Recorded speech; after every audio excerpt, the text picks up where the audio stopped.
People keep getting the 2023 MMA awards wrong, and I'm going to be calling it out today. I'm sick and tired of people having these terrible takes on who the rookie of the year should be, who the fighter of the year should be, and we're going to start with ESPN MMA out of all the pages that have been giving out some terrible, pathetic, disgraceful picks for who should be getting these awards. First, Bo Nickal was awarded the Rookie of the Year. That's right, knocking out Val the Bum Woodburn, who was a plus 1,500 underdog.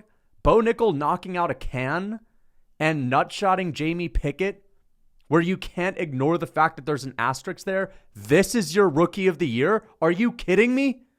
That's your guy? When Elvis Brenner had 3 amazing performances, Elvis Brenner goes out there and he beats Zubaida Tukhugov. He goes out there, he knocks out his last opponent, and before that, he knocked out Guram, the hyped-up Gutteledze. And you're not going to even consider him? What about Diego Lopez, submitting Gavin Tucker, knocking out Pat Sabatini, testing Mavzar Evloev? You're giving it to this guy?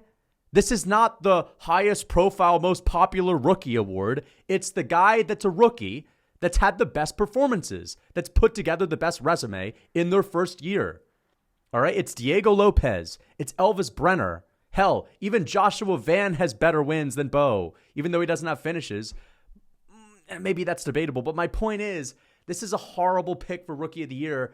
This is not the popularity award contest.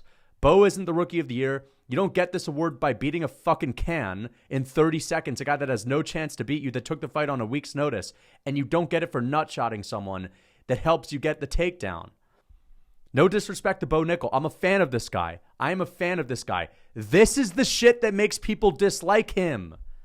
It's constantly giving these up-and-comers freebies when you push people down our throats. When you give someone an award just for existing, just because they're popular, that's what makes people hate them. Bo Nickal is a confident, brash American that's repping the country. People should be behind this guy. But because of the way they manage his career, because of the way that they give this guy pats on the back and the little participation trophies, that's why people are going to turn against him. And it's unfortunate. You guys get the point. This is not the Rookie of the Year, especially when you're not beating anyone impressive like Guram Gutteledze. So we're going to get on to the next award that I totally disagree with. Next up, we have the all-purpose finish of the year.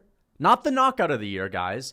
It's the all-purpose. What is this? All-purpose flour? What the fuck does this even mean? What does this even mean? This is just an excuse to give someone an award in the PFL. You know, ESPN MMA is tight with the PFL, and it's basically, Sada Busai, thank you so much for existing. We're going to give you a trophy and a pat on the back just for existing. Come on, explain this to me. What does this even mean? This is a silly award. This is like giving someone the Socks of the Year award on the night where they submitted someone in the first round award. Stop. But I guess because it's the PFL, the almighty PFL, which is, you know, for real hardcore MMA fans, I guess, because I'm sure the UFC is just for flash. This is truly the best KO of the year. That's why they're calling it the all-purpose KO of the year. For all purposes, for all intentions and purposes, Sada Busai is the best KO of the year. You don't have to love the PFL, but this is the best as it gets. This is as best as it gets. No, it's not. And you're never going to get us to watch the PFL. The PFL is garbage, okay? We don't like it. They don't even allow elbows. Bellator's better than the PFL. Hell, ONE FC shits all over the PFL. You think we're going to watch the PFL? Listen, Sada Busai, the experiment is done. He got knocked out by a nobody just about a month ago. Sean Strickland's been hyping this guy up for ages. He ain't that good. So I don't want to hear about this. Let's get on to the next one. The Fighter of the Year award that everyone's getting wrong. Okay? I wanted to make this video because of this. The Weasel, MMA Guru, these guys that are giving Sean Strickland the Fighter of the Year, the Weasel brashly putting it in his title, saying that it's not Makhachev and it's not Alex Pereira, it's Strickland. This isn't the comeback fighter of the year. This is not the feel-good moment. It's not the popularity contest, the pity party. It's the fighter of the year. And beating Abus the Fraud Magomedov, who is one of the worst fighters in the UFC, taking out Imavov, who's a decent fighter, I'll give you that, who's not top 5 not proven he's top 5. Those 2 wins get absolutely shat on by one of Makhachev's wins. You add the second one over Volkanovski, the pound-for-pound best fighter on the planet that he beat twice and outskilled the second time. It wasn't the fact that Volk gassed out because he had a short training camp. I know he fought a little bit reserved, but he outskilled him and set him up perfectly. That's better than beating Adesanya. It's not the upset of the year. I get it. A lot of us picked Adesanya to win. I picked him to win. But Adesanya is someone that has been talked about as being an overrated champion, a guy that's arguably 500 ever since he won the title in the first place. Robbery here, robbery there. Close decision here, close decision there. Getting beat. And now he loses to Strickland. Okay, it's a great win. I'm not going to fight you on that. Strickland is the freaking comeback fighter of the year, maybe. Fair enough. I'll give you that one. But beating Abu Smagomedov and beating Imavov isn't even close. It's not even close to beating the pound-for-pound top 5 fighter to ever do it, Volkanovski, twice. And a lot of people keep using the same argument. He's a featherweight. Beating the featherweight doesn't really make... Okay. So when Conor McGregor gets beat by Khabib, that's a guy that's only fought at lightweight. How many times prior to that? Once. When he gets beat by Khabib, are we saying, yeah, but Khabib beat a featherweight? No, we're not. We're not. Volkanovski fought at lightweight multiple times in his career before he moved down. I know he's short. I know the stature thing kind of throws people off. I get it. But he's one of the biggest featherweights on the entire roster. Okay? How many times have people moved up a weight class and had success? GSP goes up and beats Bisping. Cejudo goes up and beats Marlon Moraes. Conor goes up and beats Eddie Alvarez. DC moves up and beats Stipe Miocic. When Stipe beats him in the rematch, no one's saying, yeah, but he beat a 205er. That's DC. It's one of the all-time greats. It's because Makhachev isn't really liked by that many people. He's not a fan favorite, especially amongst a lot of the hardcore fans because he's related to Khabib. I get it. People just don't like him. That's not the only reason. I totally understand. That isn't the only reason. The other reason is because people look at Makhachev like he's a weight bully. This guy is way too big for the weight class. Everyone cuts weight. Everyone cuts an arm and a leg. Alex Pereira beats Adesanya. No one's calling him a weight bully. Everyone cuts an arm and a leg to get down to their weight class. Figueiredo does it. Pereira was doing it at middleweight. This is nothing new. Volkanovski cuts an arm and a leg to get down to 45. If all of these guys are fighting in their natural weight class, you just bump them up one division. And so I'm just sick and tired of people saying it's not impressive because he beat a featherweight.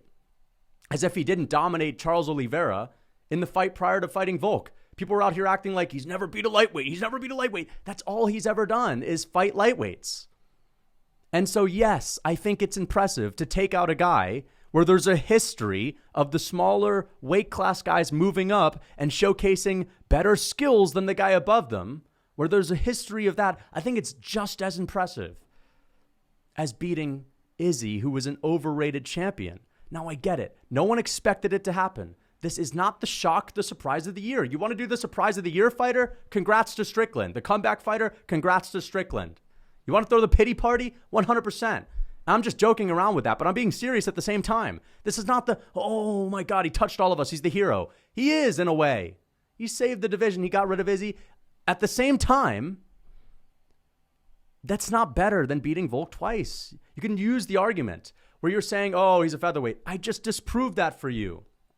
Featherweights moving up have had success. Dustin Poirier, one of the greatest lightweights ever, moved up from featherweight. Conor McGregor beats Eddie Alvarez, then fights Khabib. No one's talking about Khabib beating a featherweight, even though Conor only had one lightweight fight before then. I just think it's a whole load of nonsense, all right? Beating the greatest featherweight to ever do it, who's in his prime, pound for pound number one at the time, completely eclipses the 2 wins that Strickland has outside of Adesanya. And that's just beating him once. And here's another reason why it's impressive. It was a close fight. Fair enough. That's really great. All that does is it makes the second fight more impressive, where he knocked Volk out with pure skill before Volk gassed out. And you can compare the first fight where it's competitive, Makhachev and Volk going at each other. You can compare Volkanovski's success and skill to all the other lightweights that got dominated, like Charles Oliveira. Oh, but he hasn't beat a lightweight yet. Yeah, he dominated them. He ran through them a little bit easier. They were too easy. And so he has a tough fight with Volk. The featherweight's his toughest fight ever. I'm being real with you guys. I like Strickland. But the people that are going to be shitting on me in the comments, saying, oh, you're glazing Makhachev, you glaze him every video, give me an argument as to why I'm wrong here. You're not going to have a good one. You're not going to have a good one. So you can sit there and say I'm glazing him all you want. You have nothing to say other than that. You're going to say, oh, this, that. You're going to say Lucas is glazing. Lucas is hating on Strickland. I'm a Strickland fan. I'm a big Strickland fan. He had a great year. I'm not saying he didn't. He's not the fighter of the year. This is based on resume. This is based on who had the best all-time wins. You guys are going to forget that Strickland beat Abu Smagomedov in 5 years. You're going to forget about his win over Amavov. You're not going to forget about Makhachev's head kick KO over Volk.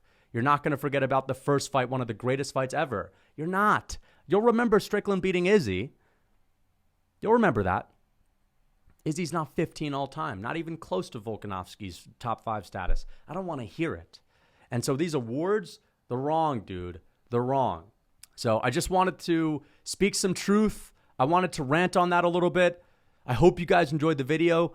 If you disagree, let me know in the comments. I'd love to hear an argument. I don't think people are going to give me a good one. So on to the next one. What am I mean? Not on to the next one. I'm just used to saying that in my videos. Until next time.